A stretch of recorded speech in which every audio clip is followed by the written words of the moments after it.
Hello, everybody. Welcome to another Splash webinar exclusive experience. I'm really excited for this one. I'm hoping the weather is as beautiful in your area as it is in mine. Might not be the case for some of you East Coasters, but that's okay. Right now the sun is shining here in Los Angeles. The birds are chirping. I can look outside my office window and I see some kids running by and they're just laughing. So I feel like the vibe is right to get started. We have a lot of familiar names on the call today, but if this is your first time experiencing a Splash webinar or any type of education experience, welcome. We're excited to have you. I hope I have your undivided attention today. Feel free to take notes throughout the presentation. We are going to be recording this presentation and sending out a recap so you can access it, share with the rest of your coworkers and team, or watch it at another time. The title of our webinar, of course, is Simplifying Design in Splash. We want to keep things simple. And to kick things off, I'm going to start with a quote from my favorite Ninja Turtle, who said, "Simplicity is the ultimate sophistication." And that's by your boy, Leonardo da Vinci. And this is going to be the common theme that runs throughout the discussion today. We're going to be talking about a beautifully complex product in Splash, but it is complex in the best way. There's so many different things a designer can enhance on their page, but we want to make sure that we keep things simple. And our jobs as educators is to make sure that you know how to make your events more simple, but also simplify your roles as well. At this point, you're probably wondering who this person with 4 million teeth is that's talking into the camera. Well, that's me. I'm Pete Richardson. I am part of the heart and soul of Splash, also known as the education department. And if we have a weakness, which clearly we do not, it is our modesty. Some quick facts about me. You can see this picture on screen is obviously taken a few years ago. I have grown a beard on purpose to prove that time has passed. I've actually been at Splash for over 4 years now, coming up on the 5th year.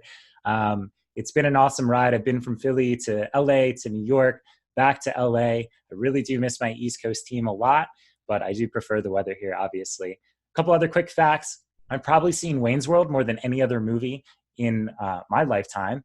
And if you introduce your dog as Walter, we're going to become best friends because I prefer normcore dog names. And you know what? Tomorrow's my birthday. So what better way to celebrate my birthday than to do a global webinar? My plans tomorrow, thank you for asking. I'm going to invite all my friends over. We're going to project this webinar onto the side of my house. Feel free to stop by if you're in the LA area. The cover charge will be $20. That is non-negotiable. Okay, so who are you?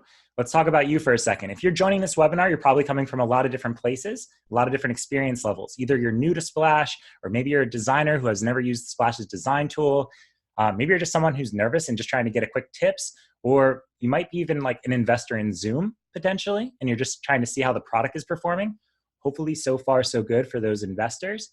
But this is really just the tip of the iceberg. We really want to get you educated in Splash. This webinar is just going to be a taste of that. There's a lot of opportunity after this webinar to self-educate yourselves in the form of past webinars, online courses, help center articles that you name it, we have it. I want to direct you to a couple different places in the recap. One of them right now being the education website, splashthat.com/education. You're going to see a lot of good stuff in there. I highly recommend enrolling in our online courses. They're free and you can take them as many times as you want. If I was biased, I would say take Intro to Designer Pro Part 1 and Part 2, but I'm not biased. All of them are great. You're not going to be able to see, The Irishman in there. That's going to have to be on Netflix, but there's a lot of good content that you could still get your hands on.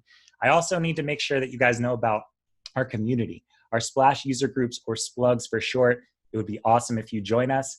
We've been having great events all around the country and hopefully around the world soon. If you are in a major city, hopefully you can subscribe to our hub and see where the next one is going to be located. If you're not in a major city, no worries. You can join the LinkedIn conversation that's consistently flowing at all times. But let's get back to why we're here, right? Intro over. Simplifying design in Splash. There's going to be a lot of content I'm going to throw at you in this hour, so buckle up. Let's take a look at the agenda. The first one being spatial enhancements. This is just going to be a lesson on width and height, margin and padding, just really adapting space on your event page. We're going to talk about positional power, which actually goes in line with spatial enhancements, kind of aligning things from one side of the page to the other. Pictureperfect, one of my favorite topics, imagery and Splash. Mobile device styling, which is mobile magic. library love. So this is really taking advantage of your block and element libraries in Splash. A lot of people underutilize this feature. It really gives you a leg up on the competition in terms of giving yourself a starting point to work from. Leveling up. This is how we'll conclude the presentation today. We're going to talk about saving your own custom blocks and custom themes, allowing yourselves to scale in terms of your team. Maybe you're just a one-person team that is, kind of taking over Splash for your team. Great. Let's make it easy for you moving forward. And at the end, we're going to save time for an interactive QA. A lot of you have submitted questions in advance. Thank you for that. And hopefully we're going to talk about submitting questions in live time. But before we dive in, I want to talk about the 3 main goals. This is what I want you to get out of this presentation, these 3 E's as I call them. I want you to feel empowered after this. We're going to give you the tools to be great. We want you to take those tools and put them towards the products. We want you to produce awesome events moving forward. We're hoping you're feeling inspired after this. I also want you to feel effervescent. This is more than just a word that I had to Google 6 or 7 times to completely understand and just throw into this deck randomly. I want you guys to feel really enthusiastic about this product. We've made some really awesome advancements and enhancements in the last year that we're really excited about, and hopefully we can allow those to shine today. And last but not least, I want you guys feeling efficient. After this, hopefully simplifying this process for you makes this whole thing more efficient moving forward. Event marketing can be really stressful, especially event managing. And, hopefully, making things easier to scale moving forward is going to make you more efficient. Okay. I'm going to be talking the whole time. Spoiler alert. I'm going to have to take a sip of water in a second because I'm exhausted already. But feel free to utilize the Zoom chat. We're going to have a team behind me that's going to be answering questions in real time. Any questions that they think are more appropriate for me to answer, they'll kick my way. And anything we can't get to, we'll make sure to recap you and follow up with you on email afterwards. So utilize that chat functionality. Say hi to your fellow participants. Okay. Paula Scheer, one of my favorite graphic designers, once said, you have to be in a state of play to design. If you're not in a state of play, you can't make anything. And that's so true. So let us play. You guys feeling loose? We got those brain muscles kind of firing on all cylinders here. I see some smiling faces, some nods. I think we're ready to dive in. So let's get down to business with the first topic. Spatial enhancements. Quick sip of water for the kid. All right. Spatial enhancements, a lesson on width and margin and padding. So the first lesson in width in web design is this general concept of 100%. Okay, keep that in mind.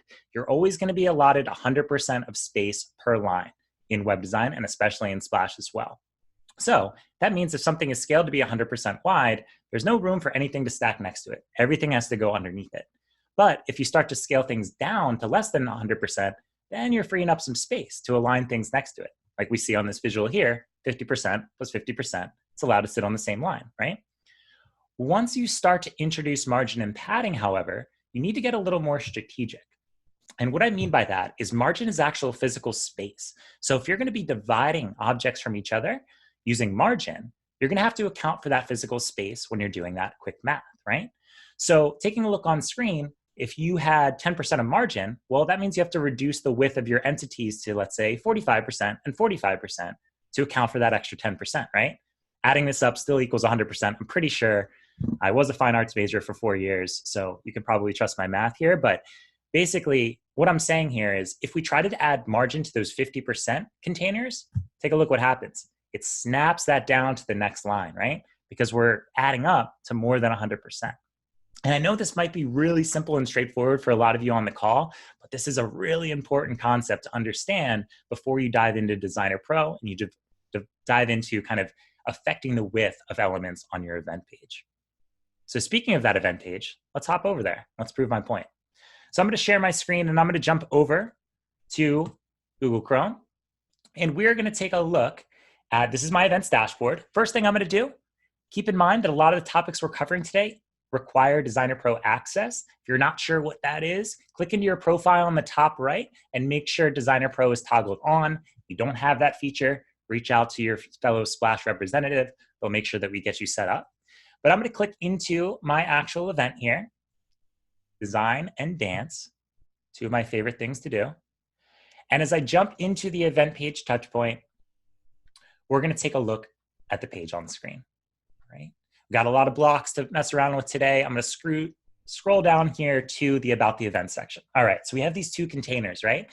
And just by clicking into them and taking a look at their width on the right-hand side, I see that they are both set to 50% wide, right? We have a lot of different units of measurement, a lot of different ways to quickly alter width in Splash, but you can trust me that these are set to 50%. Now, what if I wanted to divide a space between them? If I want to create a little gap, right?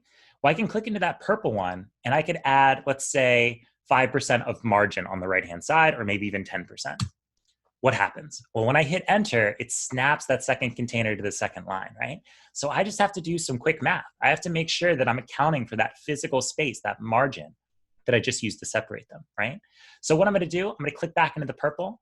I'm gonna reduce the width to a custom value of, let's say, 45%. I'm gonna do the same with the yellow one, clicking onto it, going into the width, customizing it to 45%, cross our fingers, hit enter, and voila, right? We're able to start to separate things on page using physical space, which we call margin. And then we just have to make sure everything can still sit on one line. Make sense? Okay, let's move forward. Let's jump back to the deck. So if I go back over to the deck, let's talk a little bit about margin and padding, because I might have just said this word. You might be like, Pete, I don't even know what margin means, man. Can we step back for a second here? So let's break this down for you. Margin is going to be the space around the outside of an object, an element, a container, a block. It's going to go around the outside, pushing it away from other things on page. Padding, however, is the space inside the container that you're editing. Okay, this is what we call breathing room in design, in web design. Okay, we want to let our text elements kind of breathe away from their borders. We want to allow our imagery to not sit, edge to edge on the screen. We want to create a little space that way. So padding inside, margin outside. Okay, so jumping back, let's go back to the actual demo page. All right, let's say that I click into this text element. Okay, and I'm just going to throw a background color on it just so we can really clearly see it. Right, so this text element on screen, if I wanted to push it away from these square elements below even further, I can of course go down to margin and padding, and I can increase or decrease that margin. See how I'm creating that bigger gap on screen here? But if I'd rather actually create breathing room, because I feel like this white text is really hugging those edges, I can click into margin and padding. And again, we have a lot of units of measurement in margin and padding. I recommend percentage for anything spatially related. You might be a designer who prefers rems or ems or pixels. I don't know. I just think percentage is the easiest to understand. It also scales the best from device to device, in my humble opinion. So again, we're just trying to create space inside of it. If I increase the padding on all sides, look what this does visually on screen. It starts to push that text more to the inside, gives it room to breathe, and it really allows that design to feel a little more considered. So a lot of people ask us, Pete, I love this countdown block, but it's not tall enough. How do I make this block taller? And they'll click into the block and they'll immediately go to width and height. This is incorrect. And let me tell you why. They might be trying to experiment with these max heights and minimum heights and kind of get down and dirty there. I would avoid these inputs all the time. Pretty much all the time. The only time I've seen them really utilized effectively is if you have a specific logo that can only be, let's say, 200 pixels wide or something like that. You might utilize these. Other than that, they're really not going to allow you to scale responsibly from device to device and screen size to screen size. A lot of our support tickets come from this area here. So be careful if you don't really know what you're doing. Instead, if I'm just trying to create more space inside this block, well, we just learned it. That's with padding, right? So if I increase the padding on the top and bottom, you can see I'm actually scaling this block up a lot more organically and responsively when it scales from screen size to screen size or device to device. And it looks really nice. And the other thing I would say is that if you're using, let's say, 5% of padding around all your blocks, make sure that you're using 5% around the other ones too. Try to stay as consistent as possible. That's kind of the name of the game here, to really simplify the process.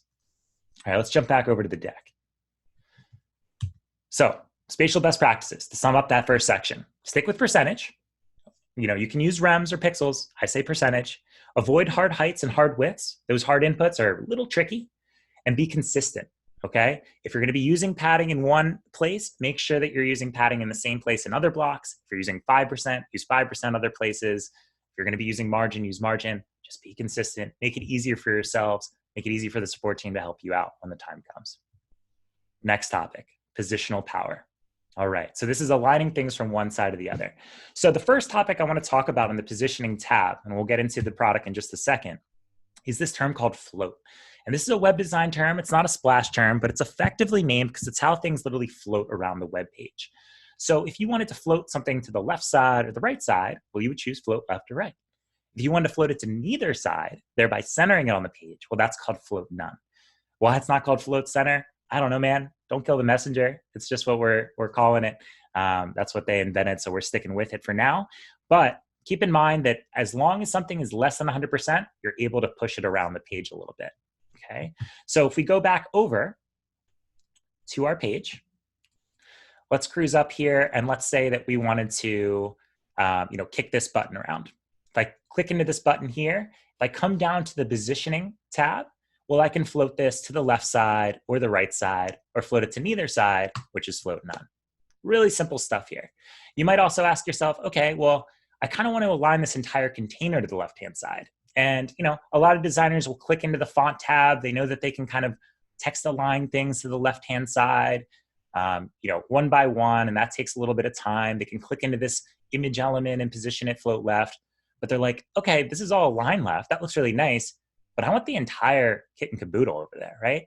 So what's cool about Designer Pro is we wrap things in individual containers that allow you to select that entire entity in one fell swoop. So if I click into that content container and I go down to positioning and I choose float left or float right, you see I'm actually floating the entire container from one side to the other. Pretty cool, right? So use float, as much as possible if you're trying to align things. Keep in mind that, probably there's going to be things in the block library, which is something we'll get into in a little bit, that already exist left aligned. But, there's ways and tips to kind of work around and make yourself more efficient. Float is a really good one to know about. Jumping back over to our slides. Back and forth we go. All right. So we're about to get back to the tool, but I want to kind of describe a couple advanced positioning tricks too. This logo that you see here on page is what we call position default. That's what we were just doing. We can kick it around with float left and right. But once you get into advanced positioning, relative, absolute, and fixed, then you're starting to play with how things are actually aligned, okay? So if I jump back over and we take a look at this logo element, okay? Right now, like I said, it's position default. So that means we can kind of kick it around the page as much as we want. But if we come down here and drop down that menu to something else, like let's say absolute, what absolute does, that makes that element kind of live on its own plane. It's no longer kind of taking up physical space on that line. And now this opens up this positioning grid. And this positioning grid represents the sides of the container you're positioning it in, right? So if I wanted to pin it to, let's say, the top left-hand corner, I can pin it with this positioning grid here if it's positioned absolutely. If I wanted to pin it to the lower right corner, I could clear out these and pin it to the lower right this way, okay? And there's a lot of different things that you could do in terms of like really getting tricky with the combination of the different sides and things like that. I don't want to get too deep into the weeds. I want to keep this as simple as possible. I just want to let you guys know, especially the designers, we have a lot of these advanced features here. Now, what's the difference between absolute and fixed? Well, fixed position is actually in relation to the entire browser window. So you can see that it pins that logo to the top left-hand corner if we want it to. And you might ask yourself, well, why would you ever want to do that? Well, I've seen really cool design pages, effectively use this feature by pinning the register button up there so that people can always sign up.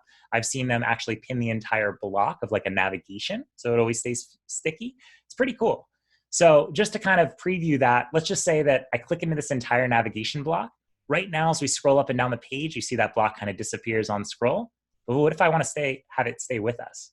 Well, if I go down to positioning and I choose positioning, let's say fixed, and I pin it to that top left-hand corner, again, this is an advanced lesson, but something you learn in the Designer Pro courses, I don't see it. And I wonder why that is. Well, there's one more feature that you have to consider, and that's called Z-index. Again, not going to get too deep into the weeds of web design, but just think of this as a layer of a sandwich. We want that layer to be the top layer of the sandwich. So I'm just going to increase that number. Anything above 0 or 1 is usually good. And now as we scroll up and down, look how cool that is, right?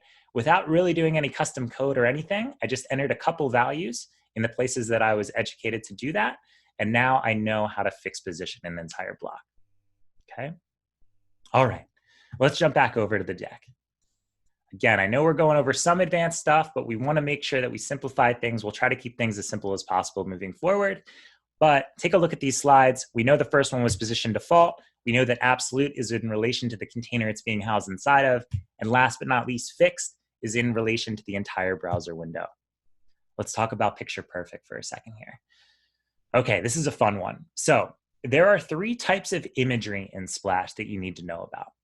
These 3 types are the background image, the image element, and the square element. All 3 are utilized all the time on an event page. And all 3 are, have their cool tricks and different things that you have to know about them. The background image obviously is going to take up the background of an entire block or container, or it can be set on an element as well. But usually the entire block is the most common use. The image element is going to be exactly as you anticipated it. As you add an image to the page, that image is going to come in the original proportions that photographer intended it to be displayed at. Even if you scale it up or down in terms of width, it's going to stay at those proportions. And then you have the square element. The square element's really flexible and really fun because you can define the shape and the size of the frame, and then you're basically filling the background of that component with an image. It's pretty snazzy, all right? So let's talk about that. And before we do, let's also talk about the image type options you can upload into Splash as well. You can upload a JPEG, a PNG, whether it's transparent or regular, an animated GIF, and coming soon in 2020, I want the designers here to hear this, SVGs. We're pretty stoked about that. Don't have them just yet, but do know that they are coming down the pipeline. Pretty excited. JPEGs are going to help your page load the quickest, so that's what we recommend. They're usually going to be the smallest file size. Your pictures have to stay within 2,000 pixels by 2,000 pixels, but other than that, you pretty much have creative freedom to upload whatever you want. So as I jump back over to our demo, I'm going to mess around with the imagery. Let's first take a look, and I'm going to set this navigation block to default for now. Let's take a look at this cover block for a second. This cover block has a picture of, looks like a keyboard, a mouse, a watch, phone. Doesn't really read design and dance to me. So maybe I want to swap that image out with something different. So I'm going to click into the title of the cover block, and the background tab automatically expands open if there is an image already. And you can change that image by clicking into the thumbnail or clicking change. And when you change it, you can upload whatever image you want, like we just talked about. I definitely recommend checking out our stock libraries. These aren't just guys standing around a water cooler, right? This is Unsplash. Unsplash is coincidentally named, but not affiliated with us outside of the integration. But it is awesome. It is a sick library of magic. A lot of different categories to choose from along the left-hand side. You could search for the perfect image up top. We also have, we pair really well with Giphy, some of our best friends in New York. What up to Giphy? That allows you to, throw in some animated magic.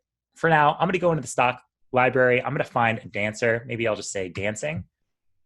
Here's a great image here at the center of the screen. And as I add it in, you see that it fills the space, immediately changes. Awesome. Now let's take a look at the actual options we have in the background tab also. By default, we recommend having your background imagery fill the space, but you can also have it be contained in the space and tile left and right. Cool, nice little different look and feel. You can also, if it was filled, you can also position it a little differently. So I only see maybe this dancer's feet or her torso or the head, whatever I want, I can do that. And what also is really neat about Splash, you can crop within the product. So as I click crop here and I want to select maybe just this part of her to actually show up in the cover block, I can hit crop and you'll see this automatically adjust in the background with my exact selection. Pretty awesome, right? If you want to cancel that crop, click back into crop, don't make any selection, just hit the crop button and it'll reset. One last really neat feature is this fixed positioning checkbox. What does this do? Well, if it's unselected, as I scroll up and down, you can see this content kind of scrolls away from me, right? But if I choose that fixed positioning, it stays locked in place. So as I scroll up and down, see how cool that is? It's kind of creating a little more depth and look and feel for my page overall. All right, so keep in mind, background imagery, you're gonna wanna keep it as simple as possible. Nothing too crazy. You don't wanna include logos or any text embedded into your background image. You can never anticipate what size screen somebody's gonna be viewing your page on, so there's no perfect cover block background image size. That's what we get asked a lot. There's no perfect size. The size of the block is dictated by the content inside of it and maybe potentially padding that you're including. Other than that, you gotta keep things fairly abstract. So that's why we recommend keeping things simple and fairly abstract with background imagery, but keep in mind that you can have it in containers and elements as well. Let's talk about the other forms of imagery in Splash, image elements and square elements. So as I click into my element library, I'm just going to hover my mouse on page and hit this blue plus sign here to launch the element library. And I go into my elements folder and I find the image element and I add it to the page. It's going to come in with this placeholder image. And as I click to swap that image out, I can just click directly on it. I can upload an image in my computer, or I can search for one. So maybe we'll do something else that I'm interested in, surfing. As I select an image, keep in mind that this is the original image, right? This is a horizontal image. So even if I scale this image up or down, like let's say that I scale it down to like 50%, you see that it scales that image down proportionally, right? If I scale it back up, it scales up. If I scale it down, it stays horizontal. You can also crop in the image element too, just like the background image. For now, we'll keep it as is. But let's say that I want to stack two images next to each other. Well, a really quick way and a simple way to do that is directly on page, we have this really cool clone button. And as I hit clone, it throws those two 50% wide images next to each other, right? And we could probably divide them with margin, right? If I click into that first one and add some margin, let's say margin right, and I try to create some type of gap and I hit enter, remember one of our first lessons, you're only allotted 100% of space per line, right? So if we wanted to have these things stacked next to each other, we would just have to make sure that we're reducing the width of these elements to something less than 50% that allows them to actually sit on one line together. So maybe we'll just customize this to be 45%. Cool. So we have a very common setup. Again, you could probably find this layout in the block library. You didn't have to build this from scratch. But let's say I swap this second image element out with something else. I'm going to go back into my search and I'll put in surfing and spell it correctly on first try. And I'll select this image. And I'll be like, oh gosh, I have a completely different size image. And I could, of course, try to crop it. I could try to ballpark it, try to figure out what the crop is. Maybe that seems about right. But spoiler alert, you're never going to be pixel perfect here. It's going to frustrate the heck out of you. And you could go back and forth in Photoshop and bring in images that you've already pre-cropped. But what you're probably looking to achieve is the third type of imagery in Splash called the square element, The square element is often utilized in things like speaker blocks, repeatables, where the designer has defined the shape and the size of the frame first, and then they're just filling it with different imagery. These images could be more vertical. This guy with the hat could be more horizontal. Who knows? So basically, what we want to introduce here, as I click into the element adder again, and go to my elements folder, is the square element. And take a look. The square element is denoted visually by a dotted frame because that's literally what you're about to add to the page. And as you do that, this frame gets added, and you could fill that frame with a background image. So sometimes you could fill it with a background color. I like to just go right into the background image.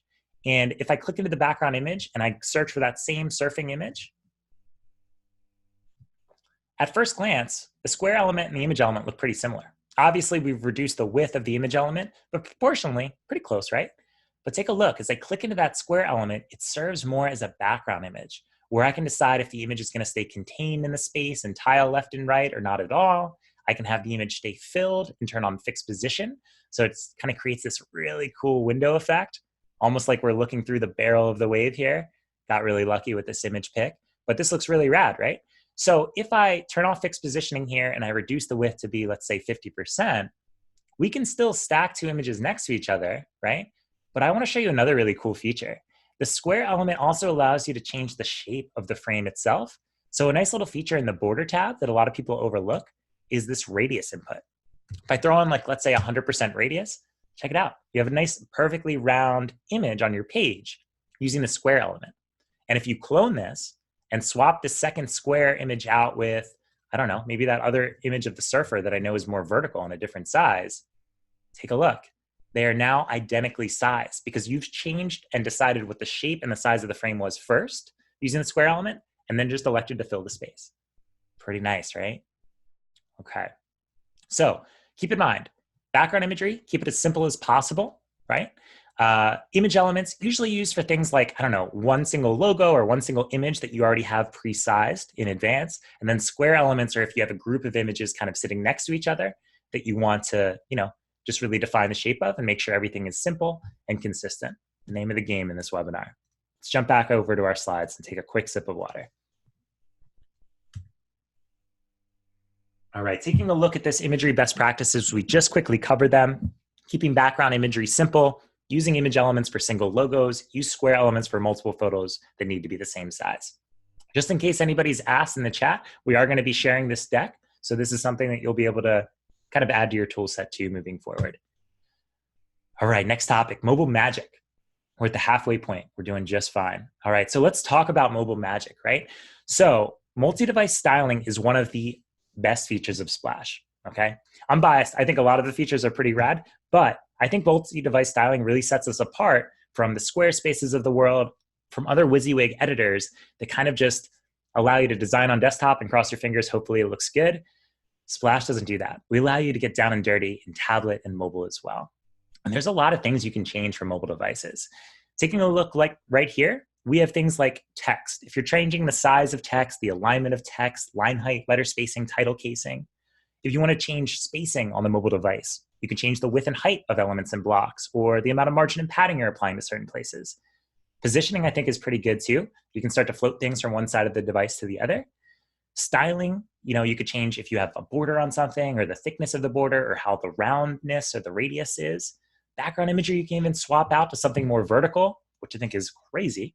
And then selectively displaying. How cool is this? If you build something really advanced on desktop that you spend a lot of time on, but on mobile, man, it's just a little too crazy and you just kind of want to hide it. You don't really need to show it. You could do that. The things that you can't change are a lot more limited, but let's take a look at the list anyways. They're pretty obvious. You can't change the font from device to device. Those are going to be paired. Same with the colors. And also the actual text content. So I couldn't have this say design and dance on desktop and have it say, I don't know, surfing and swimming on mobile, right? That has to be paired together. And then the organization, how many blocks you have on your page and what order they come in, that's going to be tied to each other as well. But let's look at the good news. Look at all the stuff you can change, right? So let's prove my point. Let's jump back over to the demo and let's get down and dirty in mobile. So for now, I'm just going to hide this text block. We've gone pretty crazy here, but let's take a look at this page. All right, it's looking pretty good on desktop, right? We have kind of the venue stacked next to the venue information. We have 3 different speakers per line, looking really nice. We've added some space up here to the cover block. Nice. If you click in the top center of the screen, we have our different device views, mobile, tablet, and desktop, okay? You're going to start by designing the entirety of your page on desktop first. But keep in mind that the majority of your attendees are going to be viewing your page on their mobile device first and foremost, and maybe solely. And that's around 70%. And so if that's their only experience of your event, you better make sure that it looks as pretty on mobile as it does on desktop, right? So let's prove my point. Look at this cover block. Kind of a mess, right? Let's get down and dirty in here and let's start to center align everything. Maybe let's change the shape of the button. We have 2 logos being shown pretty close together, so maybe we get rid of one of them. I can't really tell what that background image is at this point, so maybe we need some more space. Let's see what we can do. All right, so I'm going to first click into this logo, and I'm going to hide it. In the lower right, you can hit this hide show feature. I'm only hiding it on mobile. I want to have a little more breathing room inside this container, so I'm going to click into the content container and increase the padding.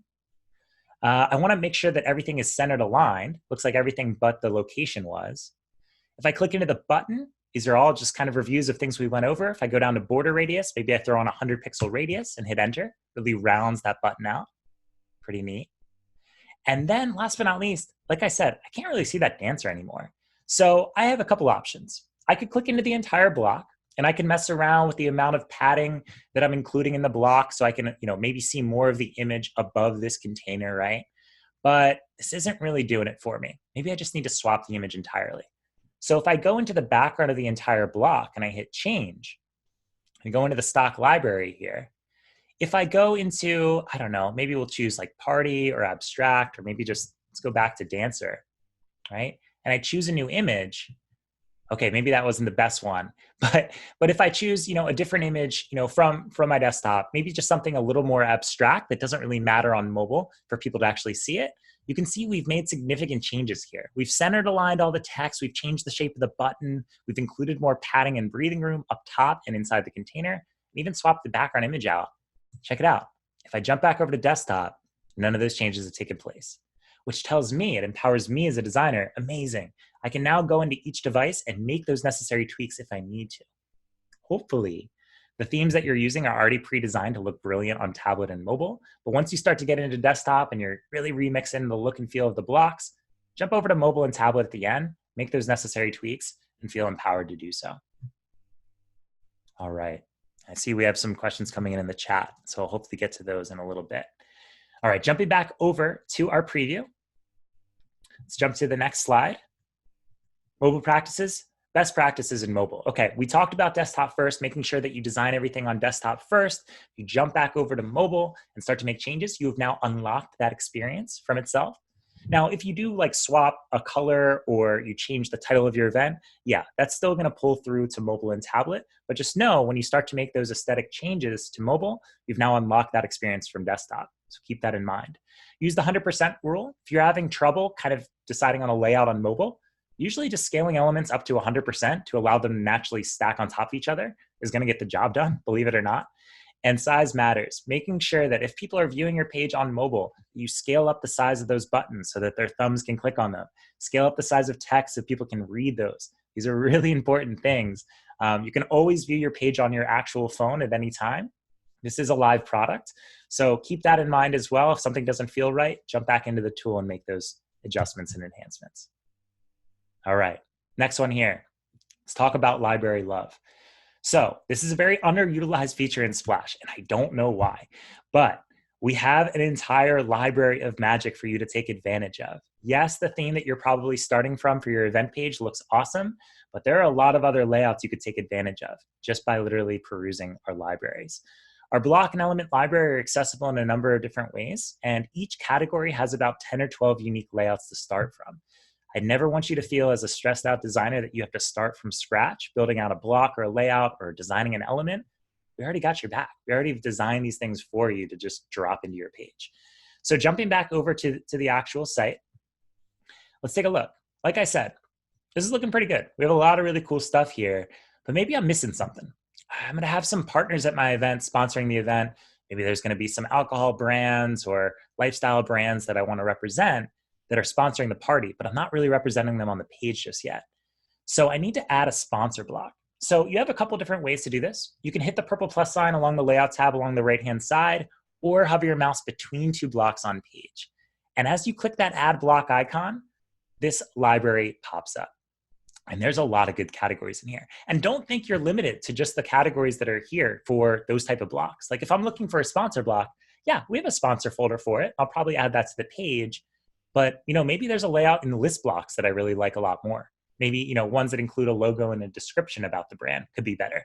Or maybe I'm just looking for a different way to showcase my speakers that are going to be at my event. Take a look at the speaker blocks. All right, so I'll save us time. I won't click through every category. I'll allow you guys to kind of explore on your own time. There's a lot of really good stuff here. One thing that I do want to point out before we close out of this is the recommended block category. These are blocks specifically designed for the theme you're using. This is your secret weapon. So if you do accidentally delete something from the page and you're like, or you really screw up the venue block, it's here waiting for you to add back in at any time, okay?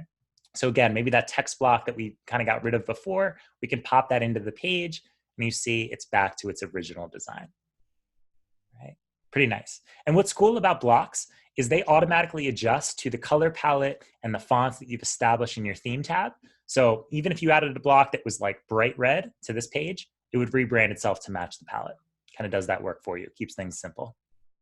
The difference between blocks and elements, again, if you wanted to add an element, when you're clicked into an actual block, like let's say this text block, you have the plus sign on the right to add an element, or you can hover your mouse between two elements and click that blue plus sign. It launches our element library. We have things like containers if you want to add multi-column layouts to a block, or sticking with elements, there's a lot of good stuff you can add in here.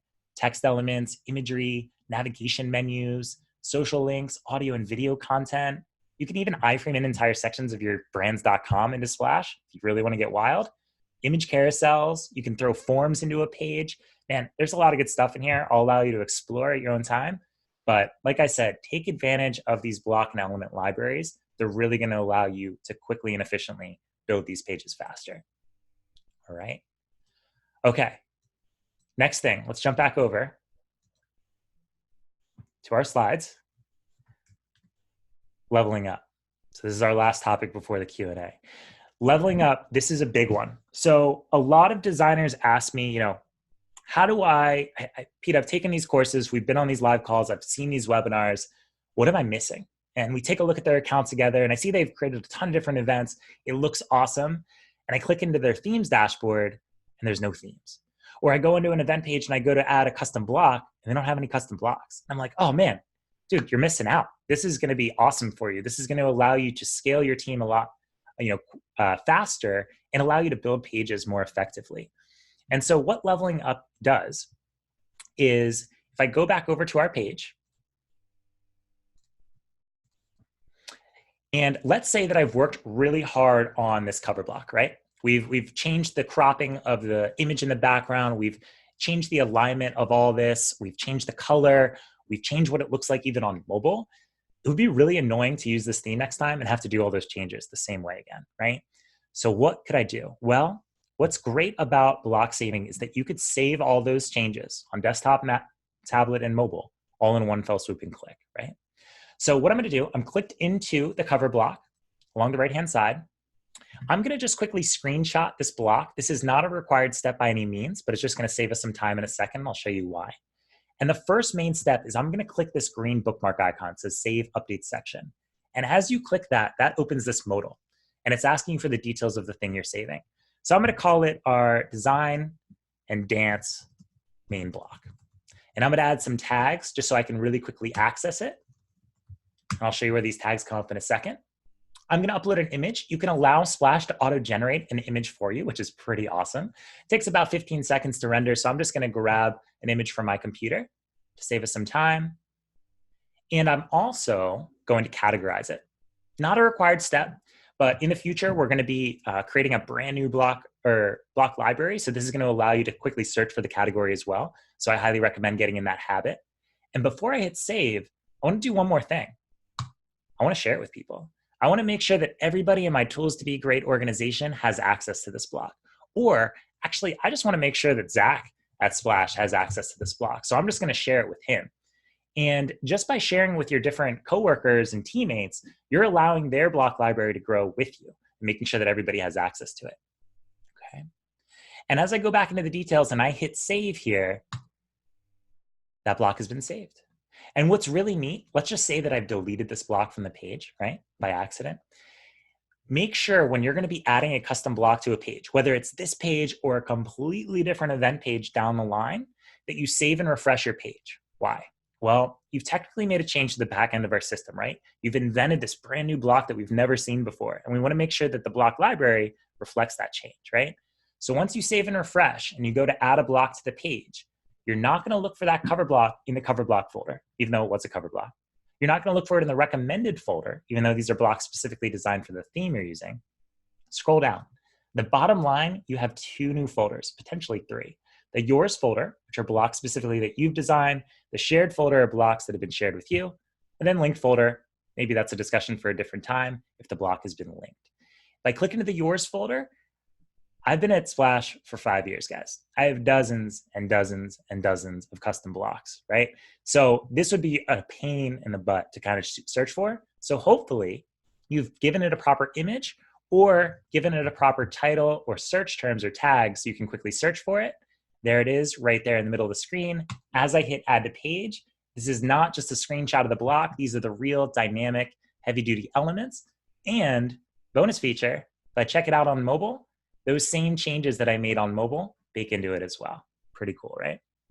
So again, if I added this block to a page that, again, was predominantly red with serif typefaces, the layout and the actual content would be identical. Maybe the title of the event and the location and date would change, but stylistically, everything would be pretty much one-to-one. Pretty good stuff there. Okay, so Pete, that's cool. That helps me out a lot. But what if I've made changes to a lot of blocks on the page? Do I have to save every single one by one? I've changed the color palette to be completely different. I've uploaded custom fonts. I've even, and this you could learn in different courses, I've even gone out of here and I've changed the look and feel of my registration form, my email templates, my confirmation messaging. Done all this work for this event, which is really awesome. But I want to just do that again. Should I just duplicate it? No. What you should do as a best practice to keep things a lot more simple for yourself is to save this event out as a custom theme, okay? So I'm just gonna make sure that everything is kind of oriented the way that I want in the right order. I'm gonna hit save on this event page. And what I'm gonna do is I'm going to screenshot as much of this event page as I can. Right? We kind of do this for custom blocks. It's a little different. Splash can't automatically capture the entirety of your event page. So keep that in mind. Maybe a good screenshot will be helpful. If I click into the theme tab in the top right, instead of hitting change theme, I'm going to go into edit the theme settings. Okay. And as I click edit theme settings, it's asking me for the theme that I'm saving. So I'm going to title it. I'm going to call it my design and dance theme. I can give it a description, not really necessary. I can choose an event type. It's more of like a happy hour kind of thing. The image is really crucial, and I'll show you why in just a moment. So I'm going to make sure that I'm going to upload that screenshot that I captured, but it's not always the best practice. I mean, it's a good practice, but the best practice, in my opinion, upload an image that you design in advance. I've seen designers have their themes dashboard laid out where it says, use this theme for happy hours, use this theme for networking events. Make it really clear and simple, even if they're just like a different color, sometimes really helps, and make sure that title is really specific as well. And as you hit save theme, you can see it says, nice work. This has been saved to your custom themes. Awesome. Let's pop the champagne. But there's another step you could consider. You could hit save all theme blocks, which is your one-stop shop for saving all the blocks on your page to the recommended folder of your theme moving forward and your custom block library. So you don't have to do it one by one. How cool is that little feature? And now as I click out, where am I going to find this event? Well, if I go all the way out to my home page, this event page, even if people have started registering for it or buying tickets to it, that's great. Let them do that. It can still function as an event page, but where it's going to live as an event manager in Splash for you as a user experiencer, I'm going to look for it in my themes dash. You're going to see at the top of the line, this design and dance theme is here waiting for me. And like I said, over time, I've created a lot of themes, but they look, kind of fairly similar, like these two right here. So I highly recommend, trying to be strategic about what image you use to represent your event page or your theme. Be strategic about the title of the theme. Pretty cool. But once you start saving your own themes, this really helps you level up because check out the theme options. I can make edits to this theme moving forward. I don't have to rely on Splash to make edits for me. I can create new events from the theme that are going to look identical by default. I can share the theme with other teammates. I can preview the theme if I completely forget what it looked like, or I can unset it as a theme, which just throws it in your events dash. Okay. But keep in mind, if you do edit your theme, we're going to click edit theme here. And let's just say that I go into the registration form touchpoint. Again, a lot of good content in the Help Center webinars that kind of cover this registration form touchpoint. But let's just say that, I change the positioning of the headline and change the positioning of the logo on my form. So I don't know. Our brand team got back to us. They said that was a requirement. Or I go into our theme page and I say, all right, you know what? We've rebranded. We're no longer using the Splash purple. We're going to change it and call it the Splash yellow. And everywhere on my event that was purple before now changes to this electric yellow. All right. And before we fire our creative director for that switch, we're like, okay, well, great. We have to update the theme. So just hitting save on this event page really just saves this event. How to update the theme, you have to remember to click into your theme settings and hit that crucial update theme button, because that's going to update it not only on this event page touch point, but all your other touch points and everywhere else the theme settings actually affects. Okay, so that's a pretty big one. So to jump back over, take a breath for just a second and jump back over to my slides. When we talk about themes, it's more than just a pretty face, right? It's more than just the event page touch point.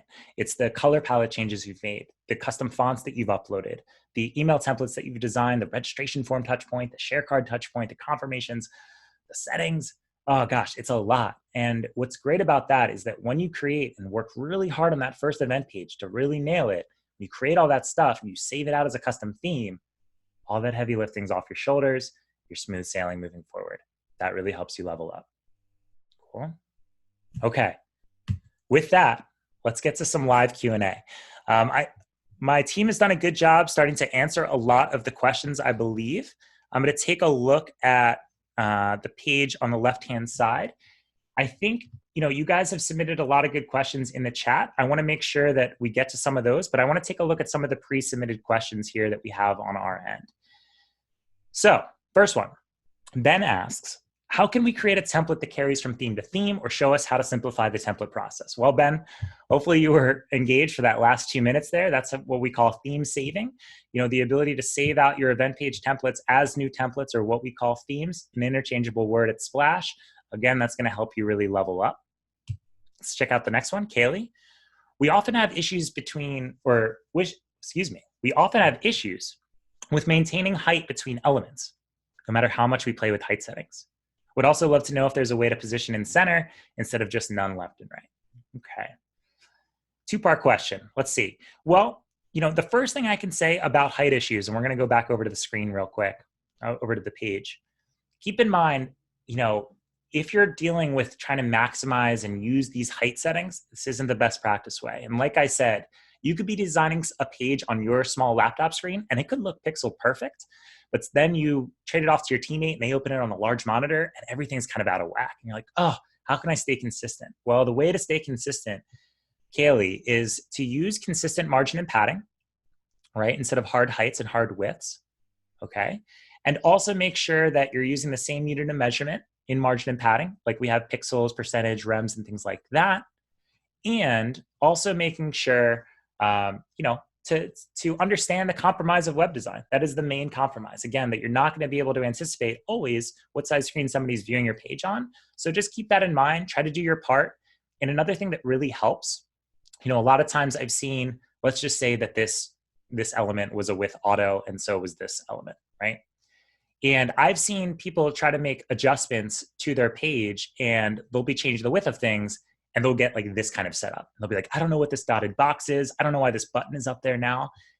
Keep in mind that in Designer Pro, you really have to take advantage of these containers and making sure things are properly wrapped inside of the right containers, because this container is set to 100% width, which means our first rule, that 100% rule, nothing can snap next to it and nothing can stack inside of it. So if I can click and drag things around as much as I want in the Layout tab, but making sure that you understand these containers is crucial in Designer Pro. Let's click back over. 7 more minutes left. Perfect. All right. Elliot says, I'm struggling with the selection of text boxes and how to best design sites with a lot of text. Okay, I'm a little confused by this question. I might need a little more context, Elliot, but I think, there's obviously a couple different ways to navigate the tool, like I mentioned. If I click back over to the actual page itself, confident designers and designers with experience, you notice that I've actually just clicked individually onto these individual elements and the Layout tab refreshes. Maybe I was incorrectly showing this because it is not the preferred best practice, and here's why.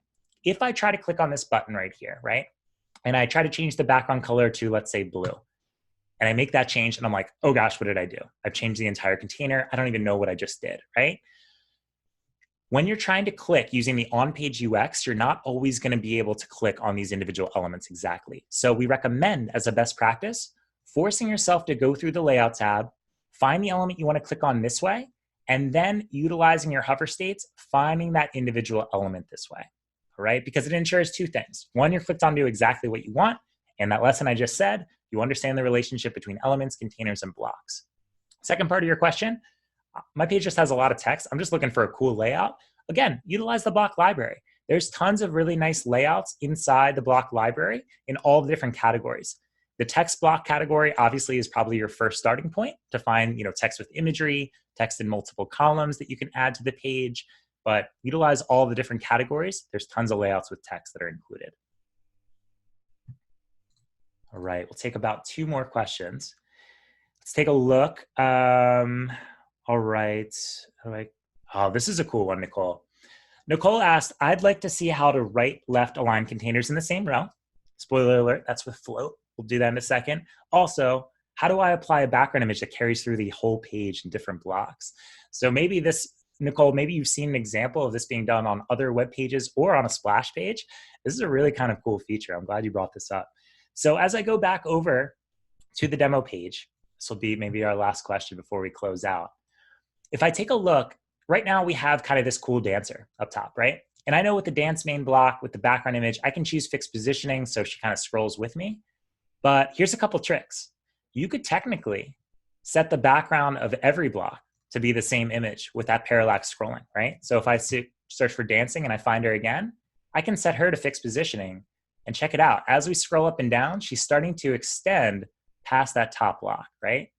And even if we turn off, this layer mask that we have up there, it's called a color mask element, usually included in most cover blocks, which you can change the color value of and the intensity using the display tab. If I lower the opacity here, then it's starting to feel like these blocks start to blend together, which is pretty cool, right? I can do it with the about block too. I can switch it to the same image. Let's say dancing, spell it correctly, right? And we'll fix position it. And so make sure that it's in the right position, right? And as we scroll up and down, we're starting to have that image expand down the page. So I think that's the best way to do it. I've also seen designers elect to change the background image of the entire big container. That's a cool way to do it. You just have to make sure that all your blocks have a transparent color in their background so that no color sits on top of the image. But I find that fixed positioning feature on every block really kind of makes the page a little more dynamic. Pretty nice, right? Okay, let's jump back over to our preview and let's close out with the last couple minutes here. All right. So I want to leave you with a couple things. All right.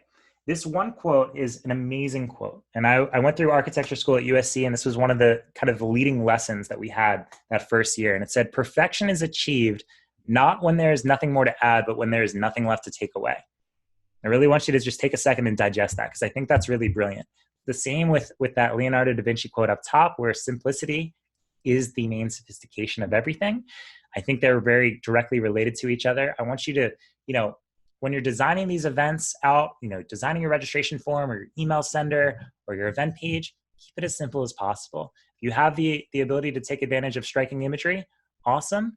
But if you really just keep things simple and use consistent spacing, you're really going to be ahead of most designers that are using the tool and most designers out there in general. Okay. I want to make sure that everybody knows about the education website. I want to make sure that everybody knows that we've recorded this, and we'll be sending that included in the recap. Any questions that came through in the chat that we weren't able to answer, I apologize. We just simply ran out of time, but we'll make sure to follow up with you on email. Thank you so much for those of you that joined live and took the time out of your busy days to join us. Like we said, we continue to do these webinars. It's really an exciting time for Splash in general. It's an exciting time for the education department to get this content out to you guys. We're looking forward to the next one. And with that, we hope to see you again. So thank you so much. I'm Pete Richardson. I'm part of the education department. Again, the heart and soul of Splash. We're very modest. I hope everybody enjoys the rest of their weeks. Thank you guys. Happy holidays.